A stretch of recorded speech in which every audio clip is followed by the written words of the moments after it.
You're here. I'm Seher. It's so cool to see y'all. So we're going to be talking about finding our voice. Just get my notes out real quick. This is going to be really casual, low-key, kind of free-form, fluid, conversation-based, doing some, going to share some journaling prompts with you for reflecting, doing some self-inquiry, and then from that we'll move into the discussion to really expand on what we've reflected on and use that to unlock some insights together collectively. So that's about it. And I have a plan, and I might break my plan. I know how things go.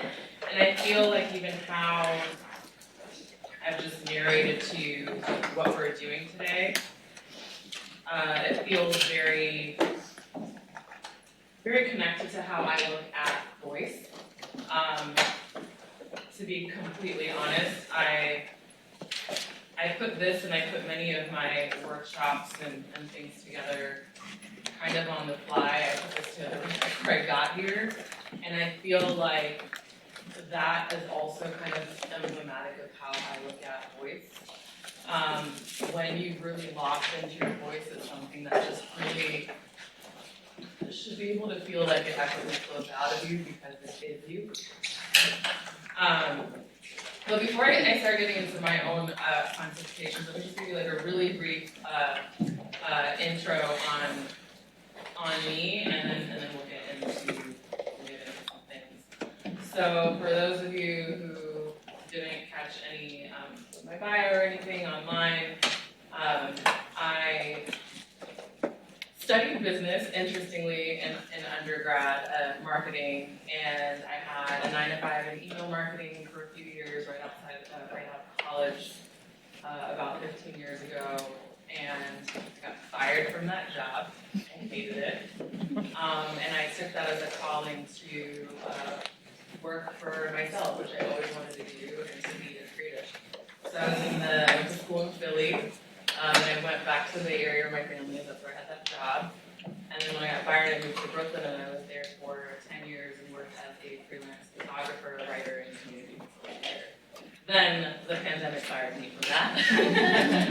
And I moved back to the Bay Area for a couple of years to live with my family. I had an existential crisis like a lot of us did. And about a year and a half ago, I moved here to Austin to work my first day job in 12 years, and my second day job ever. My first time working in advertising, my first time working in strategy, so I did strategy. I'm at an agency called Preacher over here.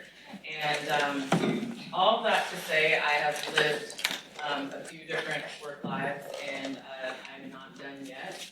And again, I think that that is also emblematic of how I look at voice.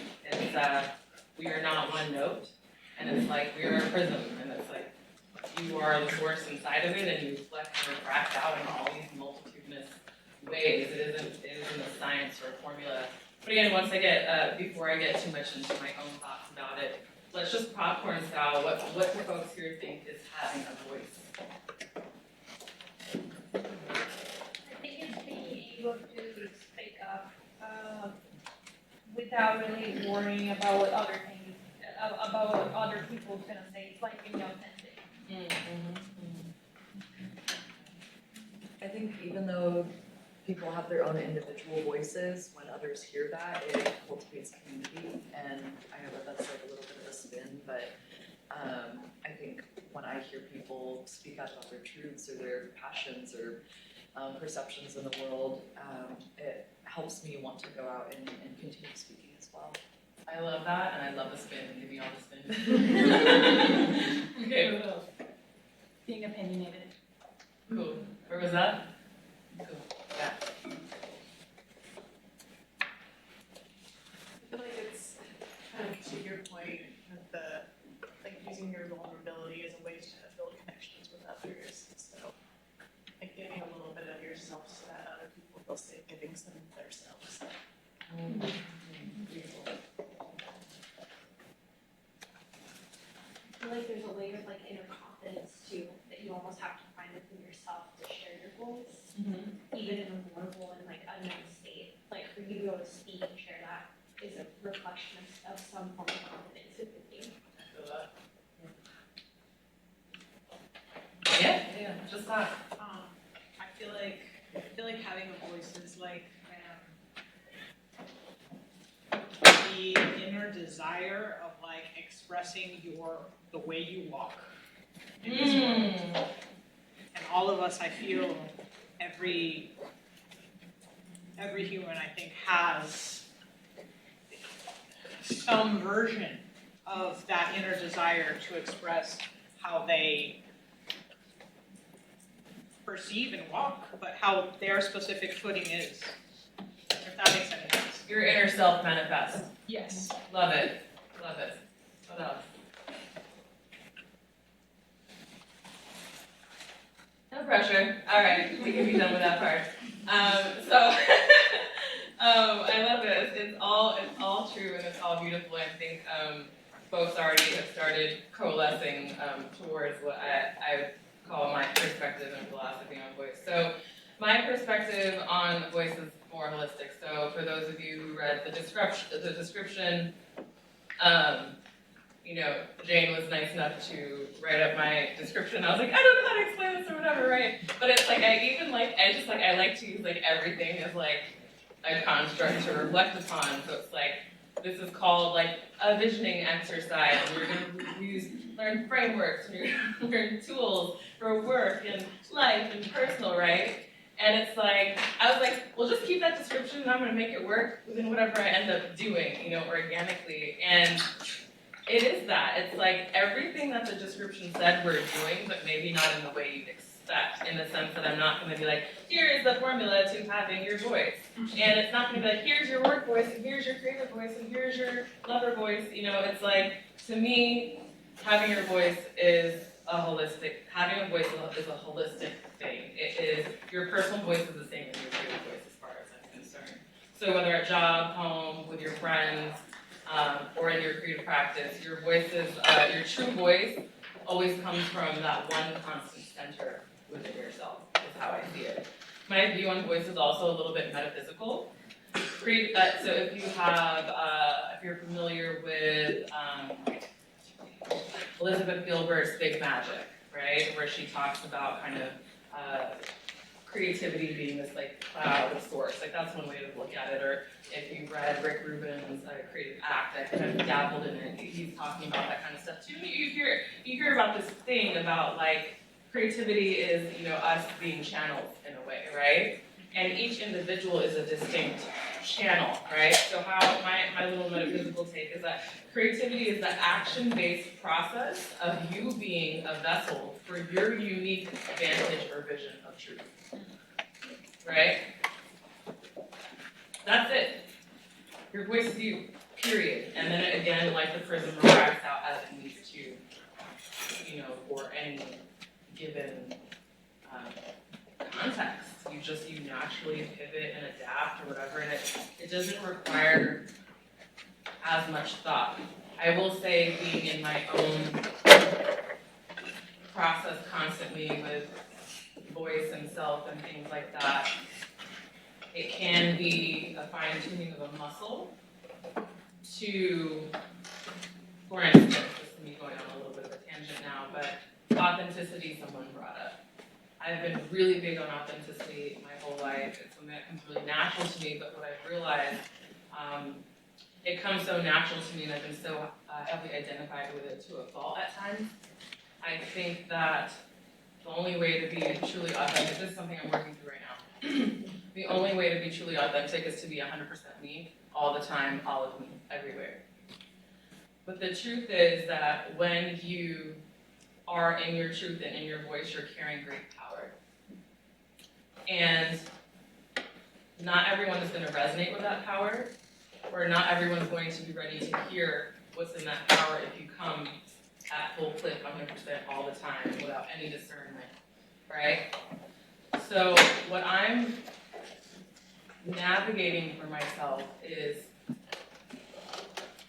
how to be authentic in a way that's adaptable but not losing who I really am, in a way of looking at it more like open and closing the aperture into the view of who I am. I'm still me, and that's okay, right? So those kind of things I do consider a muscle, at least for my current experience that I'm having in terms of figuring out what parts to show and how to deliver so it actually lands appropriately. And again, I think older me, which is maybe like a month ago me, might have been like, oh, I'm sacrificing a part of myself. I'm not showing a part of myself.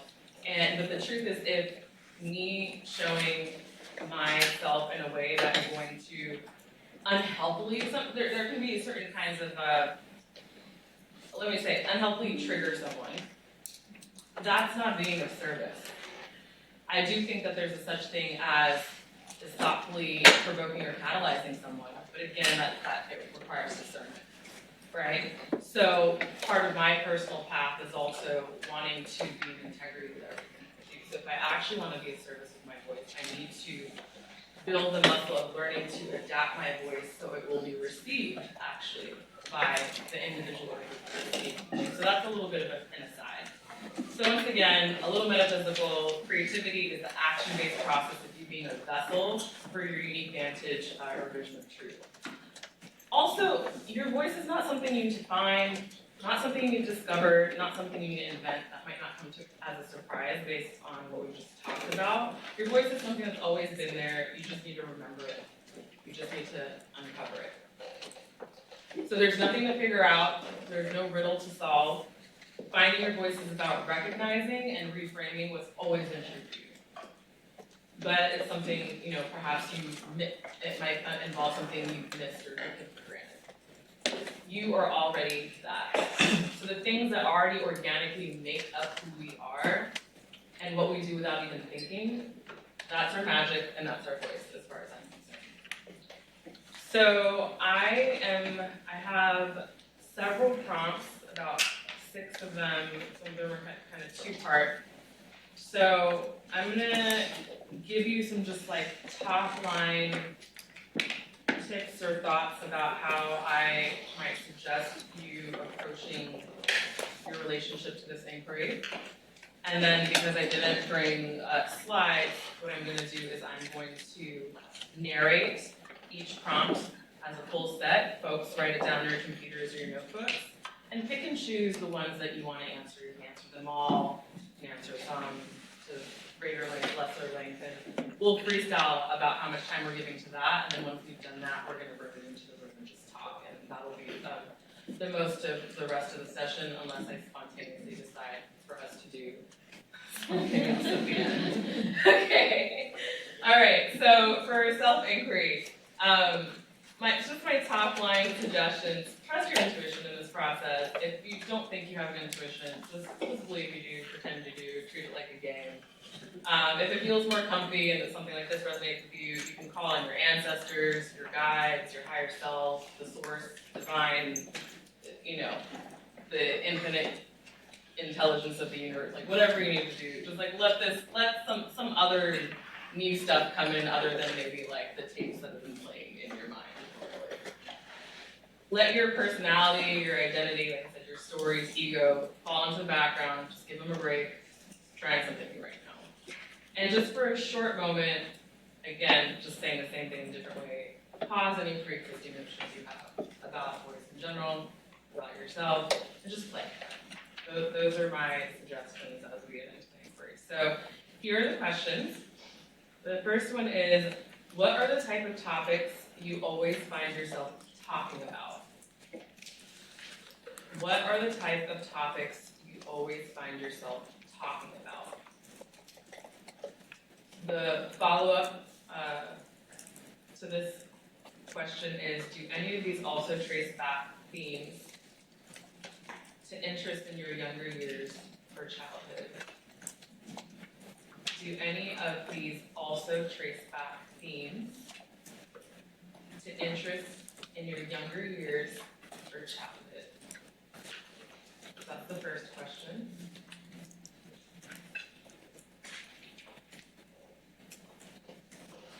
The second question is, what are the types of topics you feel viscerally compelled by when you speak about them? There's slight overlap, slight difference in these first and second questions. So what are the types of topics you feel viscerally compelled by when you speak about them? And for this one, the follow-up is the same themes about younger years and childhood.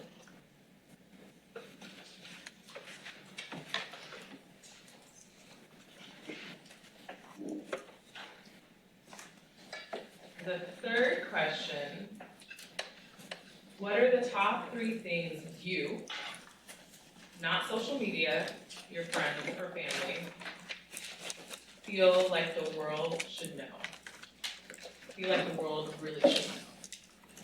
What are the top 3 things you, not social media, not your friends or family, feel like the world really should know?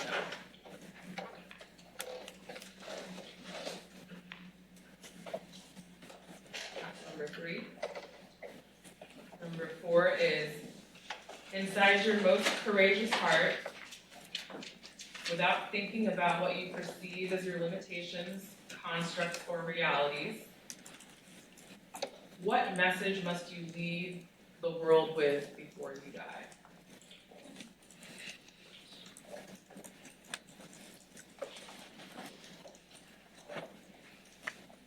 Can you repeat that one? Yeah. Finding my little typos in here. Okay. Inside your most courageous heart,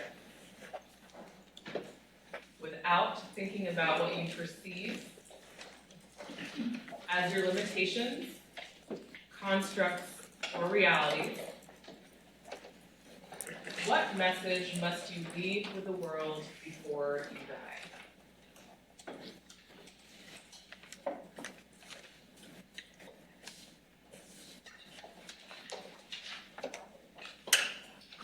Number 5. Do an inventory of the times you felt most powerful and free in your expression. Do an inventory of the times you felt most powerful and free in your expression. Just some supporting points for this exercise. Times when words flowed easily. Times when words flowed easily. And times when you surprise yourself with a truth that just bursts out of you. And you can be creative in your interpretation of what truth means. Yeah. So from the top, do an inventory of the times you felt most powerful and free in your expression.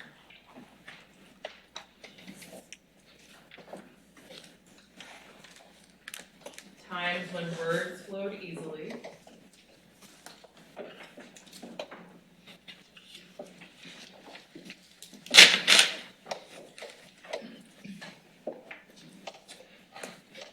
And times when you surprised yourself with a truth that just burst out of you. Times when you surprised yourself with a truth that just burst out of you. And the last one, number 6. Remember some times when it felt so good and just right to express. Remember some times when it felt so good and just right to express. And some follow-ups on this one. As you're reflecting on these times, what qualities of yours do you remember exuding in those moments? What qualities of yours do you remember exuding in those moments?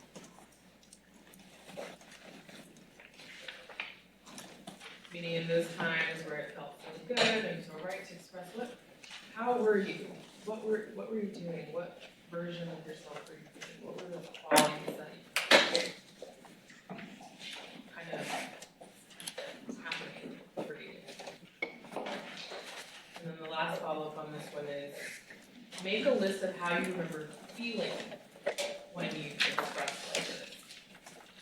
So it felt good, it felt right, but how else did it feel inside of you? Make a list of how you remember feeling when you expressed like this. So it's a lot to reflect on in our short amount of time we have together and wanting to leave room for group conversation as well. I like to jam-pack my workshops with content. So the good news here is now that you have all of these, you can begin the inquiry now, begin a little bit more of it in the group. And then you can, if these feel fresh and interesting to you, things you haven't considered before, or just found some new unlocks to ask yourself questions you did in the past. In a new way, you can do more of this on your own time as well. So before I figure out how I'm going to break up the time for journaling and chatting, given we have about 25 minutes left, I wasn't here for the first session. I know we have keynote happening at 3, right? So how are the sessions like a hard stop at 45, or can we kind of let this wiggle room? I think I just read over it. Okay, because then I'll give us till like 55. Are we cool to kind of go like till 55? Cool, so I can time this that way? Okay, so that gives us 30 minutes. Okay, great, love that. 30 minutes. Do we want to say 10 to write, 20 to chat, or 15 and 15? 10, 20? Yeah. Because there are a lot of questions, so I don't want people to feel like, you feel like you sat with the questions, you're going to pick your favorite and do 10 minutes? Okay. All right, so it'll be just, it might be like 13 minutes, so it's like we'll have till, it's 20 minutes till 55, 35, so you have until 35, 2:35, 13 minutes. Enjoy. So if you have questions.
Yeah, I'll hear.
out a little bit. And kind of just help us bring us back into the room. Get us out of our heads that we might have been in a little bit, into our bodies, and do a little bit of breathing before we transition into the conversation. Get comfortable in your chair, you can open, close, downcast, whatever feels good to you. And if you haven't done this before in this way, all good, just try your best. On the in-breath, when we count us for 6 breaths, 6 counts in, 6 counts out. And you're gonna, on the in-breath, your belly's gonna expand like a balloon, and on the out-breath, it's gonna contract and fall. And really focusing on our belly, when we breathe into our belly, it brings us into our body. We're unconsciously habituated to breathing into our chest, which puts us more in our mind and more in anxiety. So this is a nice, stable, heavy breath. So let's start. Breathing in, 2, 3, 4, 5, 6. Out, 2, 3, 4, 5, 6. In, 2, 3, 4, 5, 6.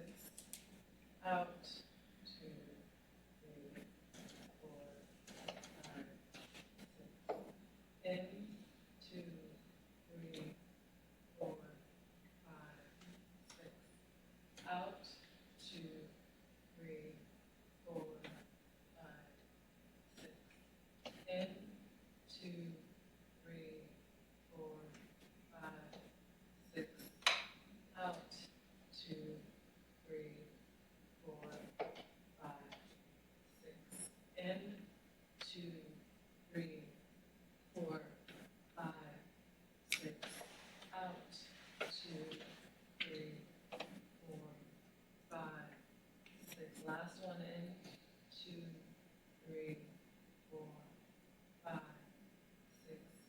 Out, 2, 3, 4, 5, 6.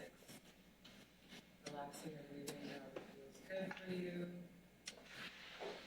You can also kind of massage your arms and feel your body, you're in your body. Tap yourself a little bit of qigong action here. Qigong. It's like, let's have an embodied conversation. Let's like do something different. Okay, so just some parameters for this very loose free flow conversation we're gonna have. Talking about what came up, however we want to do that. Any themes we notice individually, we start noticing collectively, any unlocks individually, collectively. And also any questions you have for me or for the room, for your peers, right? That's kind of what I'm thinking that will be here. Using any of those prompts, like, let's just talk. What came up? Being interesting, confusing, exciting, weird. I guess I found that when I was thinking about my voice earlier, it was like this voice that the tape that I've been playing over and over in my head that I didn't necessarily like that I do. People pleasing, being a bit more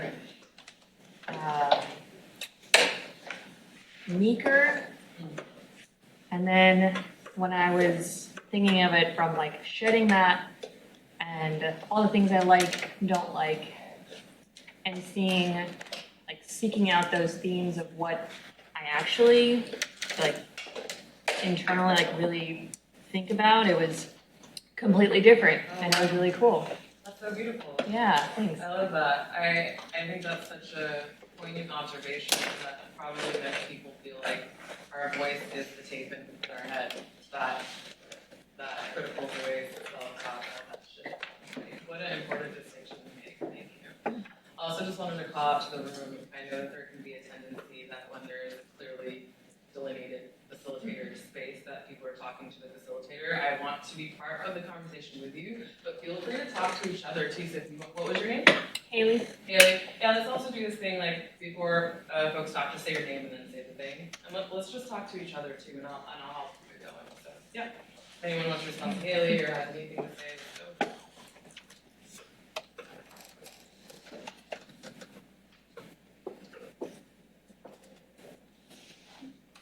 It's also very vulnerable to talk about. For sure. Yeah, For sure, so right give on. yourselves a break and, Yeah. yeah. Okay, so it's taking me back to my childhood. Okay.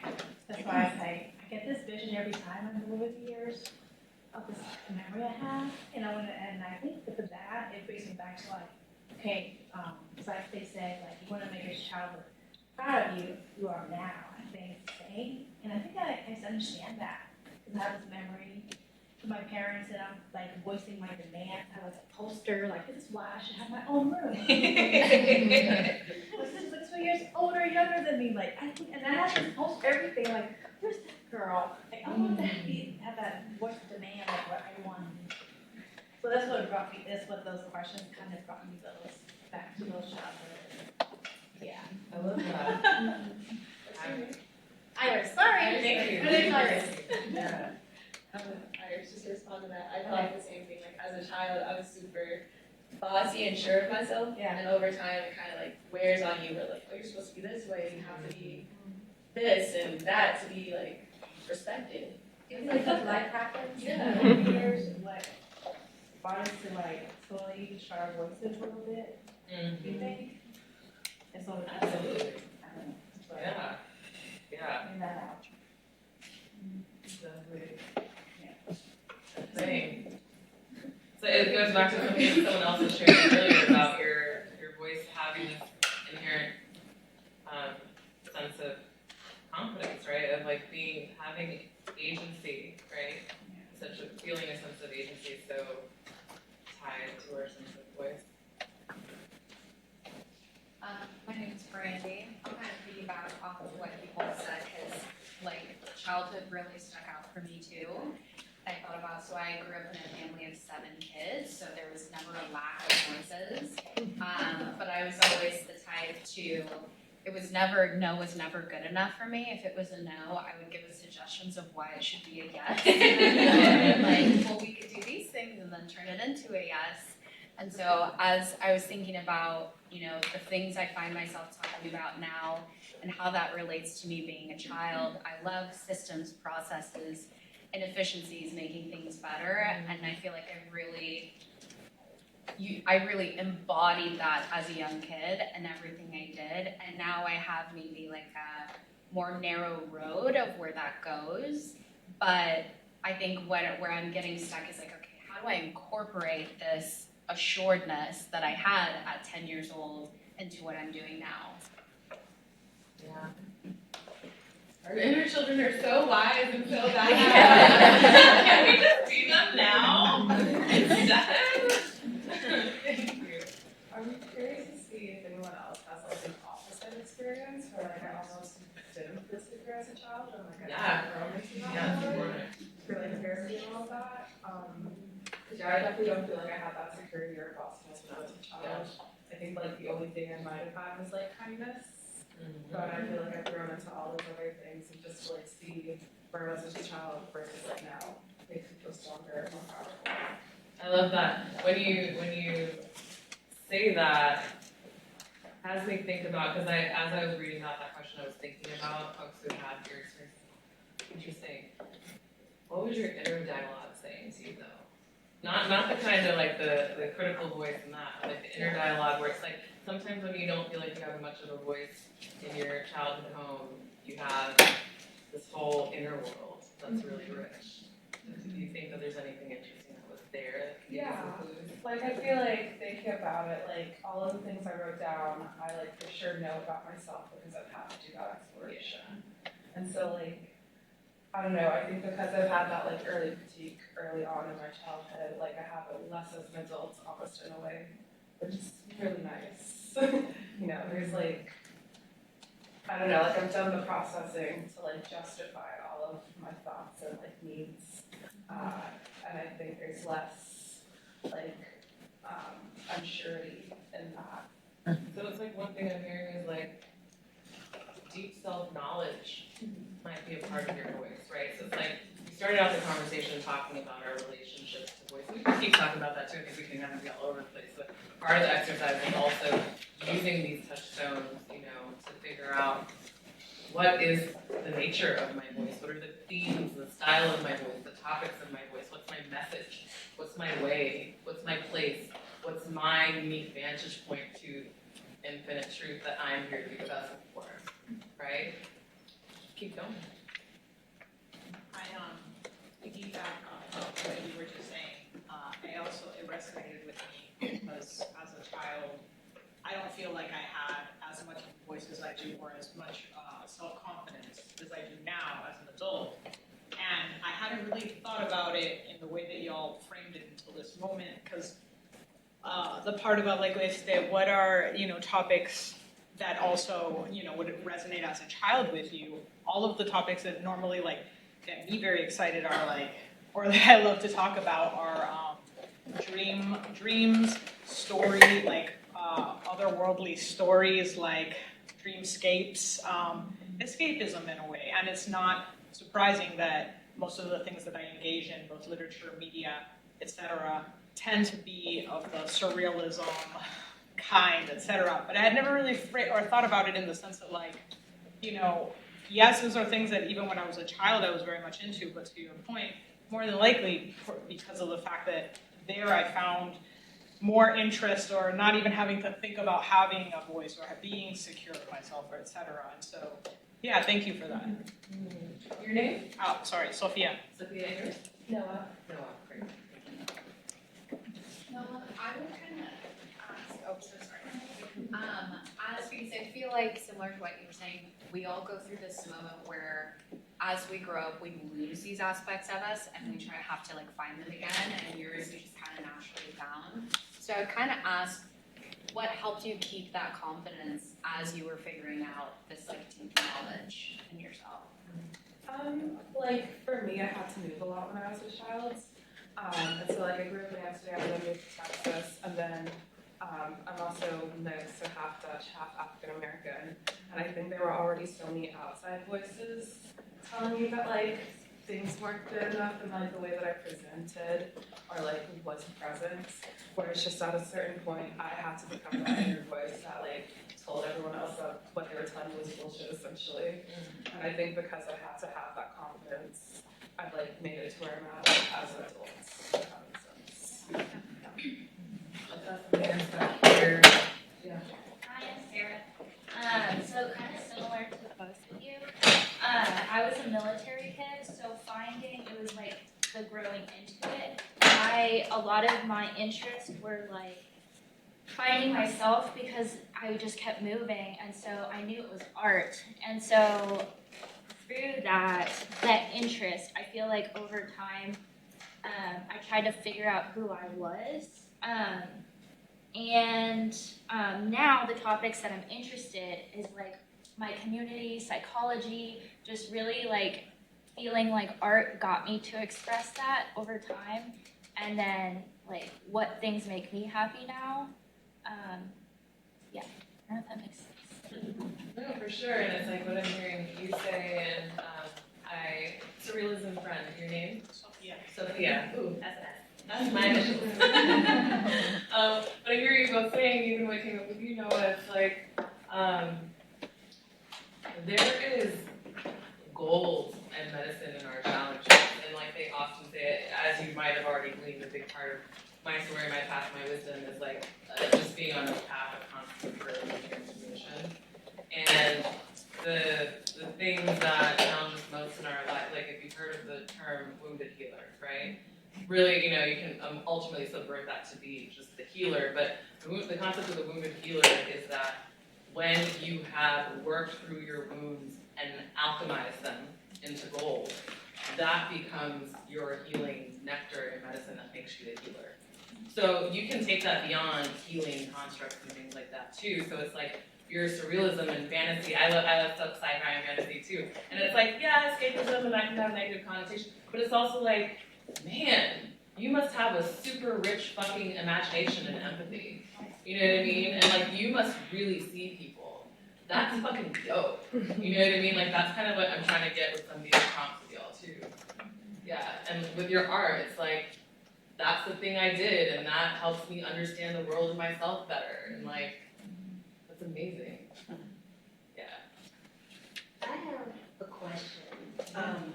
This is something that I feel like I've noticed as a pattern for every kind of era in my life, is that I recognized when I was younger, I was very outspoken, very loud, very excited about a lot of different things. And at some point, I was pulled aside and said, I need to calm down. You're too much of this. And I was bubbly, like I'm personable, and I've always been that way, but it was never about me being rude or disrespectful, it's just I'm too much. And so learned how to be a little bit quieter in school spaces, and then I get to college and everything's new again, and I'm excited by new things again. I found that I like dancing again, and I have opinions about things, and I'm like, well, I'm an adult now, I can say what I want, and get pulled aside again. Well, you don't really have to, you already know she's not gonna agree with you, so why are you this? Get into the workforce. Now I'm in a higher position than I've been in before, and I'm excited about a lot of things. I'm very passionate about a lot of things, and it's again, you know, the way that you said that made them feel this way, or they thought this. So maybe reevaluate how, but it's all the same thing of you're to this. And I am just curious if that's something that people have experienced, like an over and over recurring type of thing. And now getting older and into more professional spaces, I don't know how to navigate that. Because now I'm grown as hell, I pay bills. And taxes. So I shouldn't have to be smaller again as a whole ass adult. But now I'm in that space again, and I'm not quite sure how to I'm not sure how to manage it without being angry. Yeah. Thank you for bringing that into the room. I know too much came up when we were opening as well, and I think I would not be surprised if there are many people in the room that have a story. Again, with me looking at things very metaphysically, when groups of people come together unconsciously, we carry a lot of the same threads and stories and have medicine for each other. So it's not a mistake. I can guarantee at least half the people in this room feel you. I absolutely feel you, but in the spirit of bringing in, you know, kind of sourcing from the community, we both have a response to your Side question. Side? How do you navigate too muchness? Okay. I also like really deeply while talking, but I do deeply resonate with what you said. And in my experience, I found myself really hard to like celebrate myself and the things that I do, because I would have a fear that like if I did too much, then something would take it away. Something or someone would take it away if it was too bright. Like I also like fashion, so I find myself like, oh well, I really like this, like put that on, put that shit on, and then I get there and I'd be like, oh well, that might be a little too bright, like let's go ahead and like dim down this because somebody might attempt to like take away my joy. And I like two things like kind of resonated with me and popped in my head when you were saying it is when it's spaces of like creation or expertise, I found myself being like the most heard or most able to express myself and be comfortable with like who I am. And when I say that, I mean like having a deeply rooted belief that like I am good, I am smart, I am not alone in this process.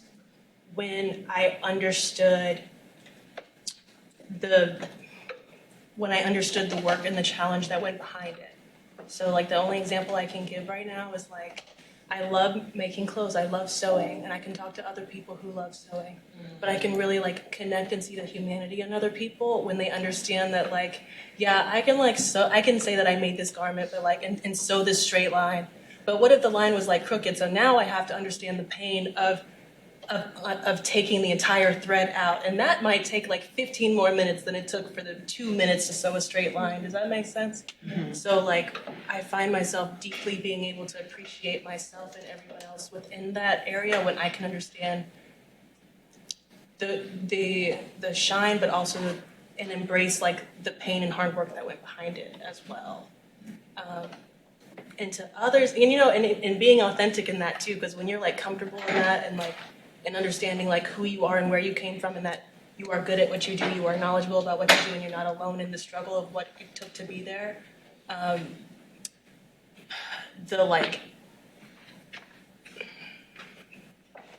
The intimidation of others, or like the mental process of thinking that like others, that entity that's going to take this away from me, like if it doesn't exist, then it won't, and you'll flourish, and if it does, they'll show themselves. What was your name?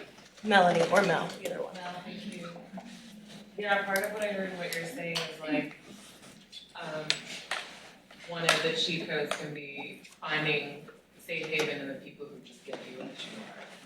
And yet what's happening in the background and honoring. I mean, there's so much more. I would love to dig into this more, but it's 56 and I don't want to be late. I mean, like, this is such a great conversation.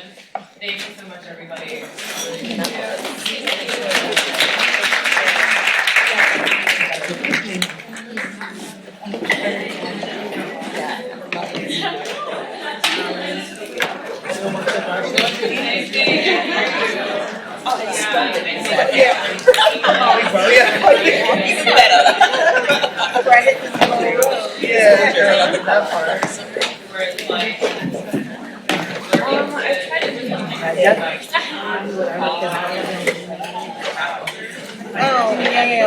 Everybody, please take your trash with you.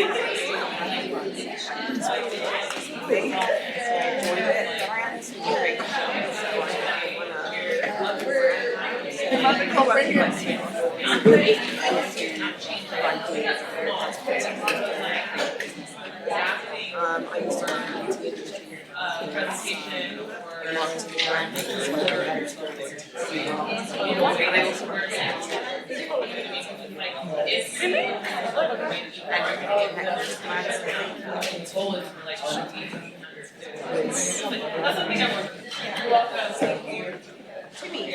Yes. I was like, my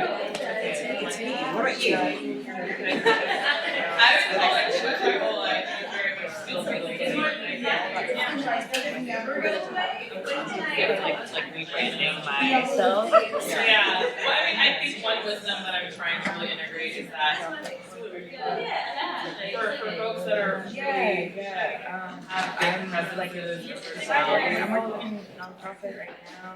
we're gonna intimidate other people, and the gifts are finding the stations and the people that really get it, and then finding the grace and the okayness, and then like you're meant to present yourself in not false ways, but in thoughtful ways, in the right ways, where they can receive you on, like, understanding other people's ways, and, you know, and getting them out there and ways.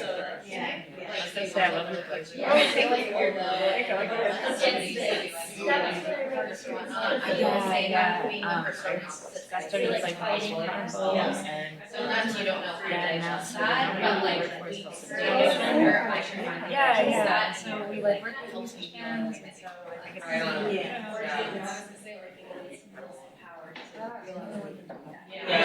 no, we do mental health. Ham is the Healthcare Alliance. But he's not the same now. Yeah, or like the full music industry, really. Ham, of course, we have Scenes Foundation, we just have to have a portion of your income come from the industry. SEHR on Instagram and Threads that I got from songwriters to musicians. It was nice meeting y'all. I wish I could come talking. Yeah, I'll see you in the main room. Okay. Yeah, actually, so there's a couple. No, I didn't. Are you helping with the production? I was volunteering, but. No, I came fully low tech. Just cool. Yeah, the thing is, like, Go on the fly with everything. you have to be able to like show people Uh, that income, but Yeah, it originates from Sahab, which is Persian and Farsi and Arabic, but it is the Urdu version. Yeah, So you it's should check it out. We do Urdu have is a waitlist right popular. now, but we're trying to knock it out. We just need more people. I only have some of it, but I Yeah. did download the prompts for myself. Yes. So I'm like, who has money? Write it out at home. get it, yeah. Thanks for for doing doing the the talk. Of course, it was so much fun. I haven't presented to a larger, I think, to the cadence. It was fun and it was so nice to like, we had more time, it's like the conversation was going more and more. Yeah, really cool. Yeah. So what's your name? My name's Charles. Charles? There, nice to meet you. I'm gonna run to the bathroom before I get, do you know where the main room is? It's downstairs, the main auditorium. It's got a couple arches on the stage. And that's how you know you're there. Okay, alright, see you in a bit. Yeah, thanks for the talk. Thank you so Yeah, much. for thinking. Okay. Are you volunteering as well? Yes. I'm doing that. What's your name? Sai. Sai. Yes. Nice to meet you. And then, I guess just get rid of the things. I'm going to turn off the screen. She didn't mention anything about that. I think everybody, the trash and their stuff here. And these chairs don't really move. Right. They're attached to the desk. I guess should we take the waters back downstairs? Sure. Where's over here? Oh, sure. It has a bag with them. Nice. Takes it about everything. I have all of the waste.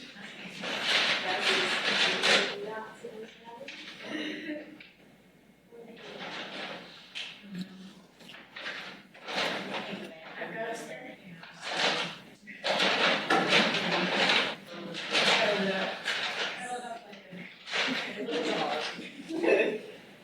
Was that a bag of water bottles?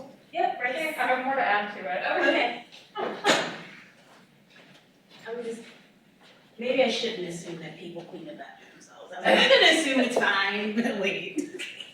Yeah, I assume people are quite well behaved at Yes. this event. And they, I feel like they were. They weren't. They were, no, they were. Okay. They did what was supposed to be done.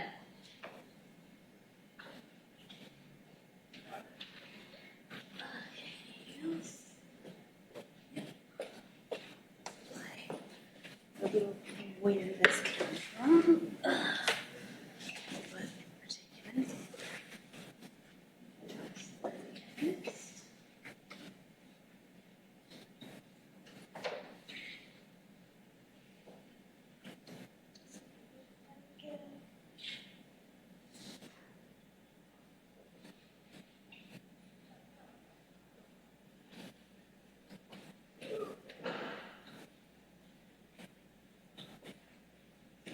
Other things.